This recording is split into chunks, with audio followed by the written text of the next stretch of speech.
Hello दोस्तों, मैं अमित कुमार आप सभी का स्वागत करता हूं आपके अपने YouTube channel real success point में।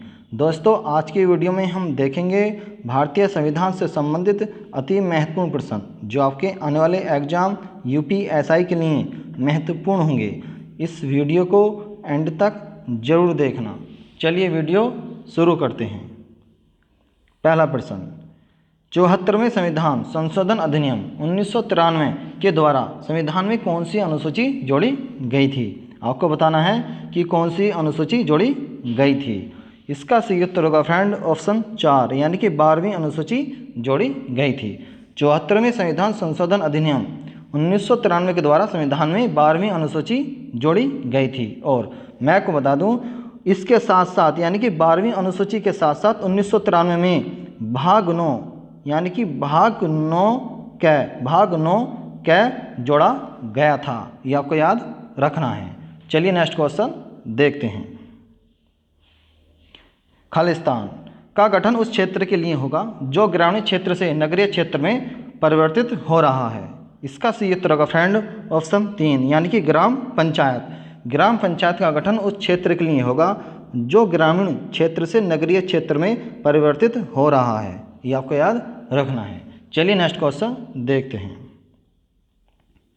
राज्य वित्त आयोग के संदर्भ में निम्नलिखित में से कौन सा कथन सही है? आपको बताना है कि इनमें से कौन सा कथन सही है। पहला कथन है, राज्य वित्त आयोग केवल पंचायतों की वित्तीय स्थिति का पुनर्विलोकन करती है। दूसरा है, राज्य वित्त आयोग पंचायतों के अतिरिक्त नगर पालिकाओं की वित्तीय स्थिति का भी पुनर्विलोकन करेगा। इसका सही उत्तर फ्रेंड ऑप्शन 2 यानी कि केवल बी कथन सही है। पहला कथन इसलिए गलत है क्योंकि राज्य वित्त आयोग पंचायतों की अतिरिक्त भी नगर पालिकाओं की वित्तीय स्थिति का भी पुनर्विलोकन करती है। ये आपको याद रखना है। चलिए नेक्स्ट क्वेश्चन देखते हैं।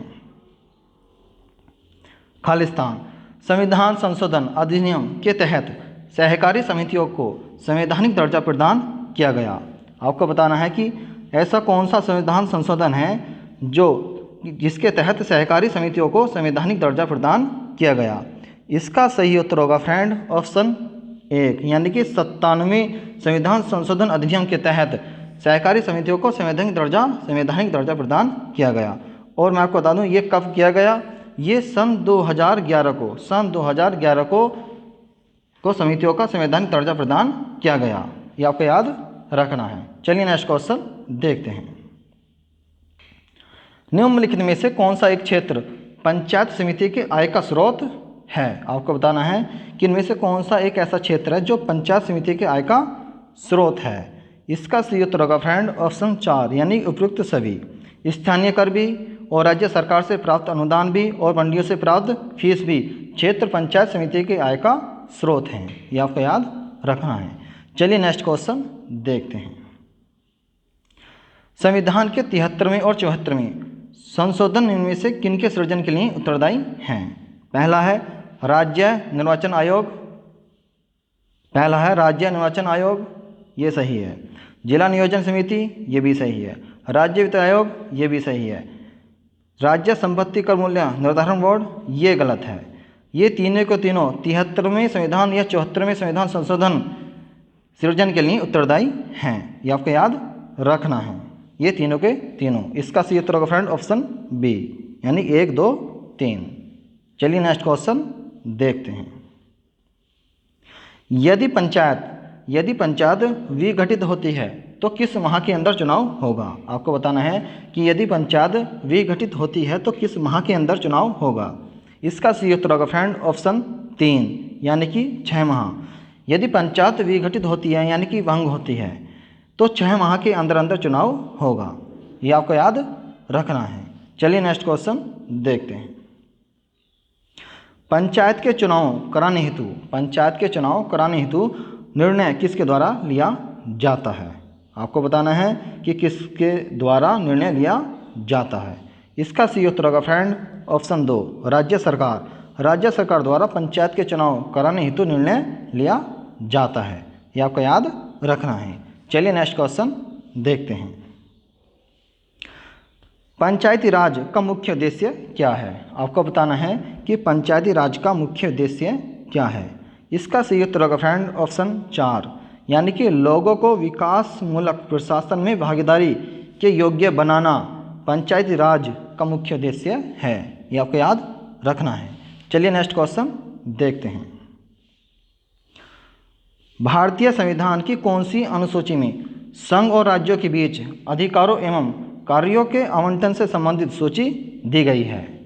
इसका सही उत्तर होगा फ्रेंड ऑप्शन 3, यानी कि 7वीं अनुसूची में संघ और राज्यों के बीच अधिकारों एवं कार्यों के आवंटन से संबंधित बताया गया है। आपको ये याद रखना है। चलिए नेक्स्ट क्वेश्चन देखते हैं। केंद्र और राज्यों के बीच विधायी विषयों के वितरण के बारे में निम्न में से कौन सा कथन सही है? आपको बताना है कि इनमें से कौन सा कथन सही है। पहला है, संघ सूची में दिए गए विषयों पर केवल केंद्र सरकार ही कानून बना सकती है। ये कथन पहला सही है, यानी कि संघ सूची में दिए गए विषयों पर केवल केंद्र सरकार ही कानून बना सकती है। ये कथन पहला सही है। दूसरा, राज्य सूची में दिए गए विषयों पर संघ और राज्य सरकार दोनों ही कानून बना सकती हैं। ये कथन गलत है। क्यों? इसलिए गलत है, कुछ ही ऐसी परिस्थितियां होती हैं जहां दोनों सरकार यानी कि संघ सरकार, राज्य सरकार दोनों कानून बना सकती हैं, लेकिन हर परिस्थिति समान नहीं होती है। ये आपको ध्यान रखना है।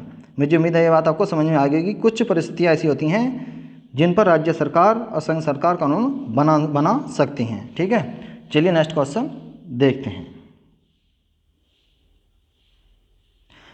केंद्र या राज्य के कानून बनाने के अधिकारों के बारे में निम्नलिखित में से कौन सा कथन सही है?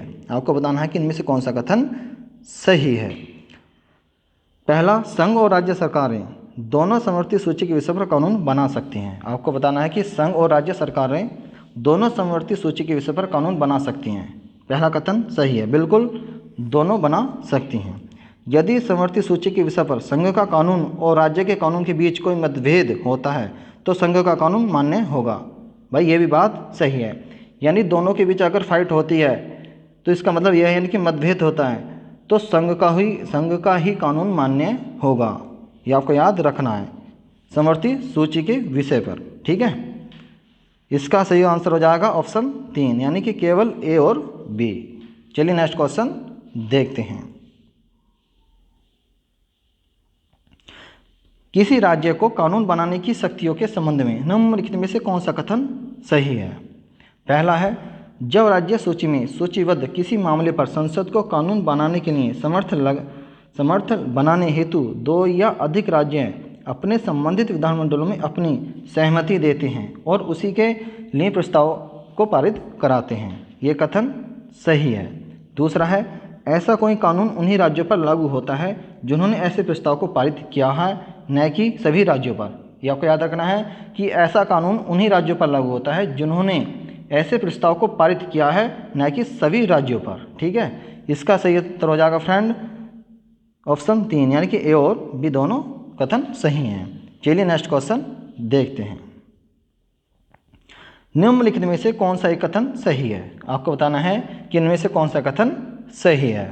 पहला है, राज्यपाल कुछ प्रकार के विधेयकों को राष्ट्रपति की संस्तुति के लिए सुरक्षित रख सकता है।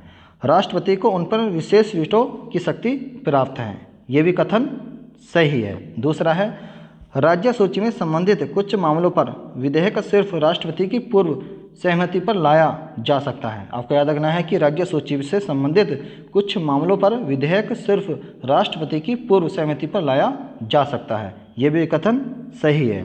इसका सही उत्तर फ्रेंड ऑप्शन 3, यानी कि ए और बी दोनों कथन सही हैं। ये आपको याद रखना है। चलिए नेक्स्ट क्वेश्चन देखते हैं। निम्नलिखित में से कौन सा विषय संघ सूची के अंतर्गत आता है? आपको बताना है कि इनमें से कौन सा विषय संघ सूची के अंतर्गत आता है। इसका सही उत्तर होगा फ्रेंड ऑप्शन 1 और 4, ये दोनों संघ सूची के विषय के अंतर्गत आते हैं। डाकघर, बचत बैंक और शेयर बाजार और वायदा बाजार, ये दोनों विषय संघ सूची के अंतर्गत आते हैं। ये आपको याद रखना है। चलिए नेक्स्ट क्वेश्चन देखते हैं। और मैं आपको बता दूं, पशुओं के प्रति क्रूरता की रोकथाम ये आता है, ये राज्य सूची के अंतर्गत है। और दिवालियापन और शोध अक्षमता ये भी राज्य सूची के अंतर्गत आता है, ये आपको याद रखना है। चलिए नेक्स्ट क्वेश्चन देखते हैं। निम्नलिखित में से कौन सी नदी जिस सूची में वे दी गई हैं उनमें से सही तरह से मेल खाती हैं? आपको बताना है कि कौन सा विषय सही मेल खाता है, यानी किस सूची से सही मेल खाता है।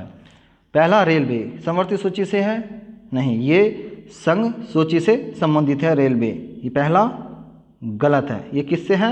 ये संघ सूची से संबंधित है रेलवे। दूसरा है परमाणु ऊर्जा खनिज संसाधन, यह संघ सूची से है, ये बात सही है। दूसरा है डाकघर बचत बैंक, मैंने अभी पिछले क्वेश्चन बताया है, ये भी किससे संबंधित है? ये संघ सूची से संबंधित है, ये भी कथन गलत है। तो इसका सही उत्तर होगा फ्रेंड ऑप्शन 2, यानी कि केवल बी सही है। परमाणु ऊर्जा और खनिज संसाधन ये संघ सूची के अंतर्गत आते हैं। चलिए नेक्स्ट क्वेश्चन देखते हैं। निम्नलिखित में से कौन सा विषय राज्य सूची के अंतर्गत आता है? आपको बताना है कि इनमें से कौन सा विषय है जो राज्य सूची के अंतर्गत आता है। इसका सही उत्तर होगा फ्रेंड ऑप्शन 2, यानी कि पथकर जो है वो राज्य सूची के अंतर्गत आता है। और बाकी वन ये समवर्ती सूची में आता है, जो वन है ना, वन ये समवर्ती सूची के अंतर्गत आता है। और बीमा है ये संघ सूची के अंतर्गत आता है। और ये वन्य पशु और पक्षियों की सुरक्षा ये समवर्ती सूची के अंतर्गत आता है, आपको याद रखना है। चलिए नेक्स्ट क्वेश्चन देखते हैं।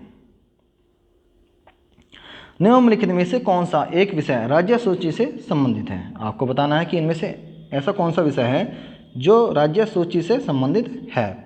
इसका सही उत्तर होगा फ्रेंड ऑप्शन 4, यानी कि जीव जंतु और नौकाओं पर कर, यह विषय राज्य सूची से संबंधित है, आपको याद रखना है। और बाकी युद्ध और शांति, ये जो तीनों हैं, युद्ध और शांति, पासपोर्ट और रेल, ये संघ सूची के अंतर्गत आते हैं, ये आपको याद रखना है। चलिए नेक्स्ट क्वेश्चन देखते हैं। निम्नलिखित में से कौन सा विषय राज्य सूची के अंतर्गत आता है? आपको याद रखना है, आपको बताना है कि कौन सा विषय है जो राज्य सूची के अंतर्गत आता है। इसका सही उत्तर होगा फ्रेंड ऑप्शन पहला, यानी कि पुलिस जो विषय है ना राज्य सूची के अंतर्गत आता है। जो बाकी वायदा बाजार, आपको याद रखना है, वायदा बाजार ये संघ सूची के अंतर्गत आता है, ये आपको याद रखना है। यानी कि हवाई मार्ग भी इसमें आता है, संघ सूची के अंतर्गत आता है। और निगम कर भी संघ सूची के अंतर्गत आता है, ये आपको याद रखना है। चलिए नेक्स्ट क्वेश्चन देखते हैं। इस वीडियो का अंतिम प्रश्न है, निम्नलिखित में से कौन सा एक विषय संघ सूची से संबंधित है? आपको बताना है कि इनमें से कौन सा विषय है जो संघ सूची से संबंधित है। इसका सही उत्तर होगा फ्रेंड ऑप्शन 2, यानी डाक और बचत बैंक, ये जो विषय है ना डाक बचत बैंक, ये जो विषय हैं संघ सूची से संबंधित हैं, ये आपको याद रखना है। जो विदेशी नागरिकता, यानी कि विदेशी नागरिकता ये समवर्ती सूची से संबंधित है, ये आपको याद रखना है। अगर वीडियो पसंद आई हो, वीडियो को ज़्यादा से ज़्यादा शेयर करें, वीडियो को लाइक करें, कमेंट करें।